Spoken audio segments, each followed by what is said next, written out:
Hey guys, this is Peter and welcome back to my channel. और आज अपने channel के ऊपर हम लोग जो है एक लिमिटेड सीरीज को स्टार्ट करने जा रहे हैं, जो कि बहुत ही ज़्यादा इंटरेस्टिंग किस्म की सीरीज है जिसका नाम कार्नेज है ऑब्वियसली। और इसके अंदर हम कार्नेज की स्टोरी को देखेंगे प्रेजेंट अपनी टाइमलाइन के अंदर, क्योंकि अब तक मैंने कार्नेज या वेनम के हवाले से कोई भी ऐसे कॉमिक्स को शेयर नहीं करा जो कि हमारी टाइमलाइन का हिस्सा हो।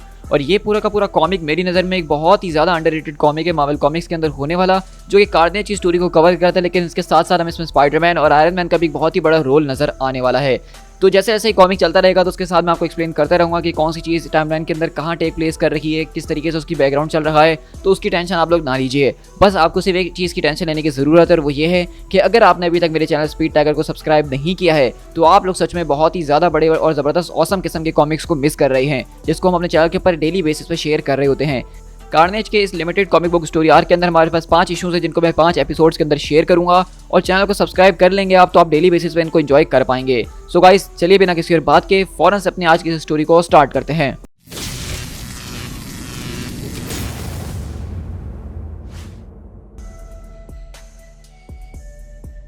ऑन मोस्ट डेज यहाँ पे इस वक्त जो चल रहा है ये कोई स्पेक्टेकुलर सीन नहीं है। यहाँ पे हमारे पास जो एक आर्मर्ड कार है और उसके पीछे एक दूसरी कार लगी हुई है जो कि लेस आर्मर्ड है, लेकिन काफ़ी ज़्यादा एग्रेसिव है और उस बड़ी कार को पकड़ने की कोशिश कर रही है इस पूरे के पूरे रोड के ऊपर। उसके बाद अचानक से हमारा हीरो जो है वो स्विंग करता हुआ यहाँ पे इसके पीछे आएगा ताकि वो इस पूरे के पूरे डे को बचा सके। मोस्ट डेज ये तो ऐसी स्टोरी होती भी रही कि इसको न्यूज़ में भी दिखाया जाए, but I am sorry, truly sorry to say कि आज वो उन दिनों में से दिन नहीं है जो कि मोस्टली होता है। क्योंकि अगले ही पल हम देखते हैं कि बेसिकली यहाँ पे एक कार चेस चल रही है, लेकिन जहाँ हमने एक्सपेक्ट करा था कि यहाँ पे हमारे सामने स्पाइडरमैन स्विंग करता हुआ आएगा, वहाँ पे हमें अजीब व गरीब स्पाइडरमैन दिखता है जिसके बेसिकली 6 हाथ हैं और उसकी पूरी की पूरी बॉडी काफ़ी ज़्यादा डिफॉर्म्ड नज़र आ रही है।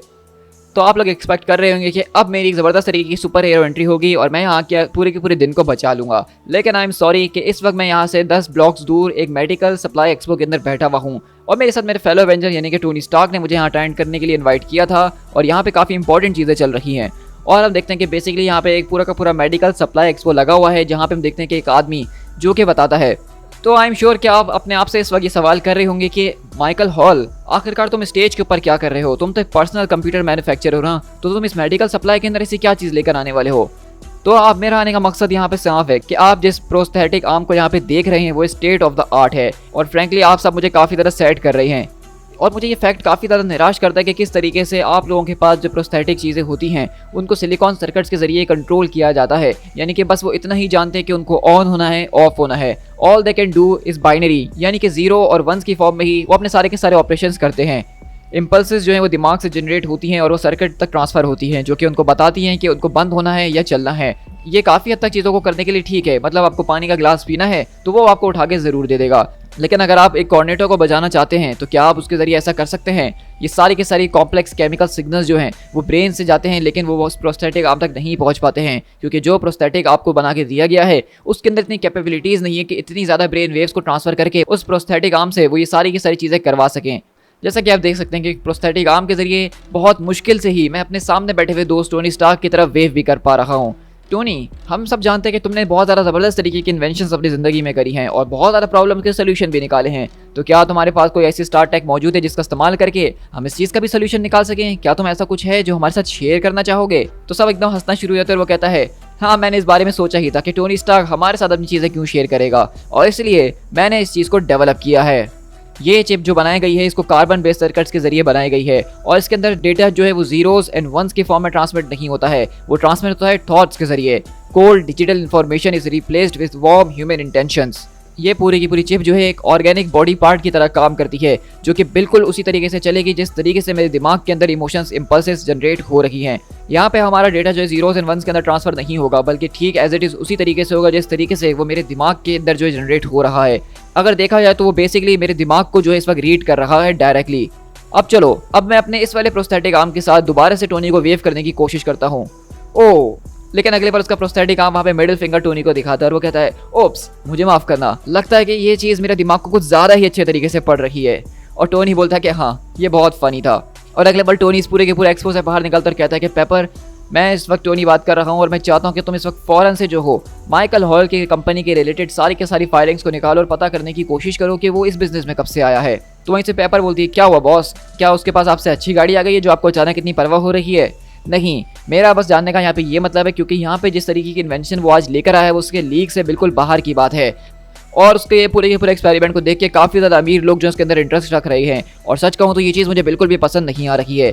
लेकिन अगले पल हम देखते हैं कि टोनी को वहाँ पे चिल्लाने की आवाज़ आती है और हम देखते हैं कि वहाँ पे बेसिकली वही पूरी की पूरी चेस चल रही है जो कि कुछ टाइम पहले हमें बताई जा रही थी। और पेपर बोलती है, क्या ये अभी भी ओ माई गॉड दैट्स टोनी स्टार्क वाली चीख थी या फिर ओ माई गॉड वो तो एक सुपर विलन वाली चीख थी? मेरे ख्याल से एक सुपर विलन वाली चीख थी पेपर। ओ टोनी, लगता है कि आज तुम थोड़े से बिजी होने वाले हो, तो मुझे ज़रूर बताना अगर तुम्हें इसके अंदर मेरी मदद की ज़रूरत है। लेकिन इसी तरह हमारी कहानी किसी और के पास नहीं बल्कि हमारे पीटर पार्कर यानी स्पाइडरमैन के पास शिफ्ट होती है, जो कि अपने अपार्टमेंट के अंदर बैठ के मूवी देखने की तैयारी कर रहा है। ओके, तो यहाँ पे करने के लिए मेरे पास बहुत ज़्यादा इंपॉर्टेंट चीज़ें हैं, जिस तरह से एक पूरे के पूरे बॉल ऑफ सीरियल को खाना और अगले 4 घंटे के लिए बैठ के मॉडर्न मार्वल्स को देखना। इन माई डिफेंस मुझे वैसे भी इतना ज़्यादा टाइम तो मिलता नहीं है सारी की सारी चीज़ों को एंजॉय करने के लिए, क्योंकि मुझे कभी सोलो काम पे जाना पड़ता है और कभी किसी और के साथ। लेकिन जब पीटर यहाँ पे बैठ के अपनी मूवी को लगाता ही है तो अगले पर उसको अवेंजर्स सिक्योर्ड लिंक के ऊपर एक रिक्वेस्ट आती है। तो बोलता है कि हेलो, तो वहीं से आवाज़ आती है, चलो बच्चे मुझे ये बताओ कि आखिरकार इस मोमेंट के ऊपर तुम्हारे पास कितने हाथ हैं? एक्सक्यूज़ भी, ये आप मुझसे कैसा सवाल कर रहे हैं बॉस?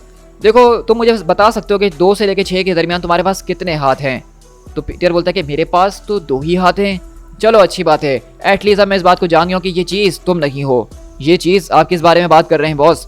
मुझे फ़ौरन से जो है वेस्ट साइड हाईवे के ऊपर मिलो, यहाँ पे कोई चीज़ है जिसके अंदर तुम्हारा इंटरेस्ट हो सकता है। क्या मतलब? अभी मैं यहाँ पे अपनी मूवी लगा के बैठा हुआ हूँ। हाँ पीटर, हमें अभी इसी वक्त मिलना होगा। और अगले पल बेचारा पीटर अपने बॉल को उठाता है और स्विंग करता हुआ निकलता है यहाँ से उस पूरे के पूरी चीज़ को देखने के लिए कि आखिरकार टोनी स्टार्क उसको क्यों बुला रहा है। और वो कहता है कि कम ऑन पार्कर, अब तुम एक एवेंजर हो और तुम्हारे पास अब इतना वक्त नहीं कि तुम बैठ के इन चीज़ों को एंजॉय कर सको। उसी तरह हम देखते हैं कि बेसिकली वेस्ट साइड हाईवे के ऊपर ज़बरदस्त तरीके की पूरी एक चेस चल रही है ट्रक के पीछे और कुछ गुंडे लगे हुए हैं और वो सारे के सारे लोग उसको पकड़ने की कोशिश करते हैं। लेकिन अगले पल उस पूरे के पूरे ट्रक के सामने जो है वो अजीब व गरीब स्पाइडरमैन जैसी चीज़ आती है और वो लोग कहते हैं कि स्पाइडरमैन, थैंक गॉड अब हम लोग बच गए हैं। लेकिन जब वो करीब से देखते हैं तो वो स्पाइडरमैन नहीं बल्कि कुछ और ही है, जो कि एक मकड़ी ज़्यादा और इंसान कम लग रहा है। और इसी तरह हम देखते हैं कि वहाँ पे उस पूरे के पूरे ट्रक को जो है एक ज़बरदस्त तरीके से एक्सीडेंट होने की तरफ जा ही रहा होता है। लेकिन तभी आयरन मैन आता है, यहाँ पे सारी की सारी चीज़ों को जो है अपने स्कैन्स के जरिए पता करने की कोशिश कर रहा होता है और उसका कंप्यूटर यही बताता है कि ये बिल्कुल भी स्पाइडरमैन नहीं है और देखने से तो ऐसा ही लग रहा है कि किसी किस्म की लैंग्वेज को भी अंडरस्टैंड नहीं करता है। और अगले पल टोनी इसके सामने आके खड़ा होकर कहता है, पुट योर हैंड्स अप, अपने सारे के सारे हाथ। लेकिन अगले बार हम देखते हैं कि वहाँ से आयरन मैन को एक ज़बरदस्त तरीके की वार्निंग मिलती है, क्योंकि वो जो कोई भी चीज़ है उसके पास स्पाइडरमैन जैसे वेब्स जनरेट करने की पावर है, लेकिन उससे भी ज़्यादा तेज़ी के साथ। और अगले पल वो आयरन मैन के पूरे आर्मर को जो है अपने वेब्स के अंदर कवर कर देता है और आयरन मैन बोलता है कि पूरी पावर के साथ उसके ऊपर फायर करो। और अगले पल हम देखते हैं कि वो स्पाइडर जैसी चीज़ वहाँ से उड़ते हुए जा रही होती है और टोनी का कंप्यूटर बताता है कि इसकी जो वेबिंग्स है वो काफ़ी ज़्यादा नैरो है, यानी कि 0.03 माइक्रोन्स की, जिसको हमारे आर्मर टॉलरेंस करना काफ़ी ज़्यादा मुश्किल हो रहा है। लेकिन वहीं से पीटर आदर कहता है कि मैंने उसको 3rd स्ट्रीट से ही देख लिया था। क्या ये तुम्हारे कॉस्ट्यूम के ऊपर कोई चीज़ गिरी हुई है या कुछ और है ये? अरे मुझे इसके बारे में बात नहीं करनी है, मुझे बात करनी है इस बारे में जिसके लिए आपने मुझे यहाँ पे बुलाया है। क्या वो तुम्हारा रिपर्सल ब्लास्ट था जो कि एक तरह के फ्लेयर सिग्नल की तरह काम कर और मैं फ़ौरन से यहाँ पे पहुँच गया, तो यहाँ पे असल में चल क्या रहा है? तो आयरन मैन बताता है कि यहाँ पे तुम्हारा एक वर्जन मौजूद है जिसकी 6 टांगे हैं और पूरी की पूरी शक्ल जो है वो एक बग जैसी है। और वहीं से स्पाइडरमैन बोलता है, क्या उसके दांत वात हैं? तो आयरन मैन बोलता है कि हाँ, काफ़ी ज़्यादा घिनौने किस्म के दांत। तो पीटर बोलता है कि नहीं, फिर तो ये अच्छी बात नहीं है। क्या मतलब? क्या तुम जानते हो कि वो क्या चीज़ है? हाँ, मैंने उसको काफ़ी टाइम पहले देखा था, लेकिन मैंने उसको आखिरी बार तब से नहीं देखा जब से वो सारा का सारा मैसेकर हुआ था। वो पूरे के पूरे सुपर विलन के ग्रुप का जो है क्रू हुआ करता था जिसको कार्नेज लीड कर रहा था। थ्रू द न्यूयॉर्क सिटी उन्होंने बहुत ज़्यादा लोगों को मारा था, चाहे उसमें सिविलियंस हो या कोई और से क्यों ना हो, और उसने बहुत ही ज़्यादा यहाँ पे भगदड़ मचा दी थी। और उसका सबसे ज़्यादा वर्स्ट बात क्या था कि ये पूरी की पूरी बैंडनेस वो फैलते ही जा रही थी। हर रोज़ाना लोग जो उनकी तरफ होते जा रहे थे और मर्डर बहुत ज़्यादा तेज़ होते जा रहा था। सच कहूँ तो सारे के सारे विलन्स ने पूरी की पूरी न्यूयॉर्क सिटी को मेहम बना दिया था। थैंक गॉड हमें इस बारे में परवाह करने की ज़्यादा ज़रूरत नहीं है, क्योंकि वो डॉपलगैंगर नहीं था मेरा, जिसकी वजह से ये सारी की सारी पावर्स थी इन सारे के सारे लोगों को कंट्रोल करने की, वो थी दरअसल। लेकिन अगले पल वहाँ से आवाज़ आती है कि उनको चीर डालो बीच में से, उनके खून के अंदर हम नहाएंगे। और अगले पल हम देखते हैं कि बेसिकली जिस तरह से पीटर ने बताया था कि लोग उसके वश में आ जाते हैं, तो यहाँ पे सारे के सारी जनरल पब्लिक जो है वो आयरन मैन और स्पाइडरमैन को अपने होश में ले रही है। और पीटर बोलता है, ज़रा एक मिनट, क्या ये सारे के सारे लोग दोबारा से उसके वश में आ गए और वो मेरे पीछे खड़े हुए हैं? और अगले पल आयरन मैन बोलता है कि अफर्मेटिव। और इसी तरह हम देखते हैं कि सारे के सारे लोग जो भी चीज़ उनके हाथ में आ रही होती है उसको उठा के इनको मारना शुरू करते हैं। लेकिन वहीं से हम देखते हैं कि एक लेडी आती है अचानक और कहती है कि गाड़ी रोको, फ़ौरन से इस ट्रक को रोको। और वहीं से वो लोग कहते हैं कि वो पूरी की पूरी सेडान के अंदर से एक आदमी ड्राइवर बाहर निकल कर आया है। तो वहीं से वो दूसरा ड्राइवर कहता है कि हमें इससे कोई परवाह नहीं है, हम बाहर नहीं जाने वाले। वहाँ पे सारे के सारे ब्लड थिस्टी मॉब्स मौजूद है जिन्होंने हमें चारों तरफ से घेर लिया है। तो वहीं से दूसरा ड्राइवर बोलता है कि देखो हमें यहाँ से फौरन निकलना होगा, हम यहाँ रुक नहीं सकते हैं, तो हमें इनके ऊपर से अगर गाड़ी चलानी है तो हम चला सकते हैं क्योंकि वो इलीगली हमारे रास्ते को रोक रहे हैं। तो वो कहता है कि क्या तुम्हारा दिमाग खराब हो चुका है, यहाँ पे औरतें और बच्चे भी हैं मैन। लेकिन अगले पल वो 6 हाथ वाला स्पाइडरमैन उस लेडी के पास आता है और कहता है कि मार्वर, और वहीं से वो कहती है कि तुम्हें सबको रोकना होगा, प्लीज तुम्हें इस पूरे के पूरे ट्रक को रुकवाना होगा। और अगले बार हम देखते हैं कि वो डॉपलगैंगर जो स्पाइडरमैन का, वो उसकी बातें सुनता है और अपने पूरे के पूरे वेब के जरिए उस ट्रक को खोलने की कोशिश कर रहा होता है। और वहीं से स्पाइडरमैन बोलता है कि देखो टोनी, ये क्राउड इस वक्त अपने होश के अंदर नहीं है, हम इनको चोट नहीं पहुंचा सकते हैं। और अगले बार टोनी स्टार्क अपने पूरे के पूरे रिपल्सर को एक हल्के झटके के ऊपर लगाता है ताकि मिनिमल डैमेज हो सके, और वो उसको कैलिब्रेट करते हुए बेसिकली उन सबको दूर करने की कोशिश करता है। और पीटर सारे के सारे लोगों को अपने जाले में फंसाता है ताकि वो लोगों को कंट्रोल कर सके। लेकिन तभी हम देखते हैं कि अचानक बेसिकली यहाँ से कुछ लोग आते हैं, यहाँ पे इनको बीच में इंटरफेयर करते हुए इन सारे के सारे लोगों को अपने पास खींच के एक जाल में बंद कर देते हैं। और उनके पास जबरदस्त तरीके के आर्मर्स हमें नजर आ रहे हैं और वो कहते हैं आप इस वक्त जो है एक बहुत ही ज्यादा सीक्रेट ट्रांसपोर्टेशन के बीच में इंटरफेयर करने की कोशिश कर रहे हैं, आप लोग फौरन यहाँ से चले जाइए वरना आपको कंटेन किया जाएगा। तो पीटर बोलता है कि टोनी, क्या ये किसी किस्म की तुम्हारी टैग है? तो स्टार्क बोलता है कि नहीं। तो वहीं से वो लोग आते हैं सामने और कहते हैं कि क्या तुमने सुना नहीं कि उसने क्या कहा, आपका यहाँ से जाना ज्यादा बेहतर होगा। तो क्या तुम देख रहे हो रॉयल ब्लू कि वो लगता है हमारी बात सुनने के मूड में नहीं है, और मुझे लग रहा है कि आज हमें काफी ज्यादा मजा आने वाला है। Expanding biomass, focusing. और अगले पल हम देखते हैं कि बेसिकली उनके पास जो आर्मर्स हमें नजर आ रहे हैं वो बहुत ही शानदार किस्म के हैं, जिसके अंदर हम देखते हैं कि वो बेसिकली अपने पूरे के पूरे आर्मर को मॉडिफाई कर रहे हैं और उसका पूरे के पूरे स्ट्रक्चर को जो है एक्सपेंड कर रहे हैं और अलग अलग वेपन्स को क्रिएट कर रहे हैं। और उस अगले पल वो एक ऐसा वेपन क्रिएट करते हैं जिससे जबरदस्त तरीके का जाला निकलता है और वो पीटर पार्कर और आयरन मैन को मुकम्मल तौर पर धक देता है। और ये देख के पीटर भी शौक में कि आखिरकार ये चल क्या रहा है। लेकिन वहीं से अगर हम उस डॉपलगैंगर को देखें 6 हाथ वाले, तो उस ट्रक के पीछे लगा हुआ उसको खोलने के लिए और अपनी अजीबोगरीब जबान में मोथर मोथर करके बोले जा रहा है। और वहीं से वो लेडी कहती है कि मोथर मोथर, ओह माय गॉड। और वहीं से अगले पल वो जो दूसरे आर्मर वाले लोग हैं वो 6 हाथ वाले स्पाइडरमैन को देख के अगले पल उसके ऊपर लीथल फोर्स इस्तेमाल कर रहे होते हैं। लेकिन जैसे ही वो उसके ऊपर अटैक करती है तो वही लेडी बीच में आती है और उसका हाथ उस पूरे के पूरे ब्लास्ट के अंदर आता है जिससे वो वहाँ पे कट जाता है। और ये देख के आयरन मैन और स्पाइडरमैन बोलता है कि बस अब बहुत हो चुका है। और अगले पल आयरन मैन उसको आगे बचाने की कोशिश करता है और वो कहता है कि मैंने कहा था, मैंने इसको वार्निंग दी थी और हमें इस बात की इजाजत दी गई है। तो आयरन मैन बोलता है कि अपना मुंह बंद करके रखो यू डैम इडियट, ये तुम आखिरकार कर क्या रहे हो। और अगले पल हम देखते हैं कि बेसिकली वो सारे के सारे लोग दोबारा से अपने होश के अंदर आते हैं क्योंकि वो 6 हाथ वाला जो स्पाइडर होता है उसके बीच में से 2 टुकड़े हो चुके हैं। लेकिन वो अभी भी मोथर मदर करके इस तरह की अजीब चीज़ें बड़बड़ा रहा है और कुछ समझ में नहीं आ रहा कि यहाँ पे चल क्या रहा है। और वहीं से आयरन बोलता है कि मुझे ये बताओ कि आखिरकार उस पूरे के पूरे ट्रक के अंदर क्या चीज़ मौजूद है जिसके लिए इतनी भगदड़ हो रही है।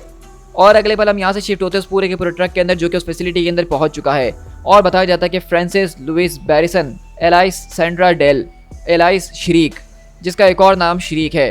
और हम देखते हैं कि बेसिकली उस पूरे के पूरे ट्रक के अंदर कोई और नहीं बल्कि खतरनाक किस्म की विलन और कार्नेज की जो लव इंटरेस्ट है जिसका नाम श्रीक है, उसको यहाँ पे ट्रांसपोर्ट करते हुए ले जाया होता है एक दूसरी फैसिलिटी के अंदर। और हम देखते हैं कि यहाँ पे बेसिकली उसको किसी तरह की जेल से ट्रांसफर करके दूसरी जगह पे लेकर आया जा रहा है जहाँ पे शायद उसके ऊपर एक्सपेरिमेंट्स वगैरह किए जाएंगे। और वो लोग यही कहते हैं कि अब तुम यहाँ पे ज़्यादा चिंता करने की ज़रूरत नहीं है, इसको अपना घर समझो और आराम से कंफर्टेबल हो जाओ क्योंकि अब तुम यहाँ पे काफ़ी ज़्यादा लंबे अरसे के लिए रहने वाली और तुम्हारे कुछ पुराने दोस्त भी तुम्हारे यहाँ पे इंतजार कर रहे हैं। और आखिरकार तुम्हें इसको देख के इतना ज़्यादा डर क्यों लग रहा है? क्योंकि अगले पल हम देखते हैं कि उस पूरी की पूरी फैसिलिटी के अंदर यहाँ पे एक पूरे के पूरे गोले के अंदर हमें कार्नेज का सिम्बियोट नजर आ रहा है, यानी कि कार्नेज नजर आ रहा है।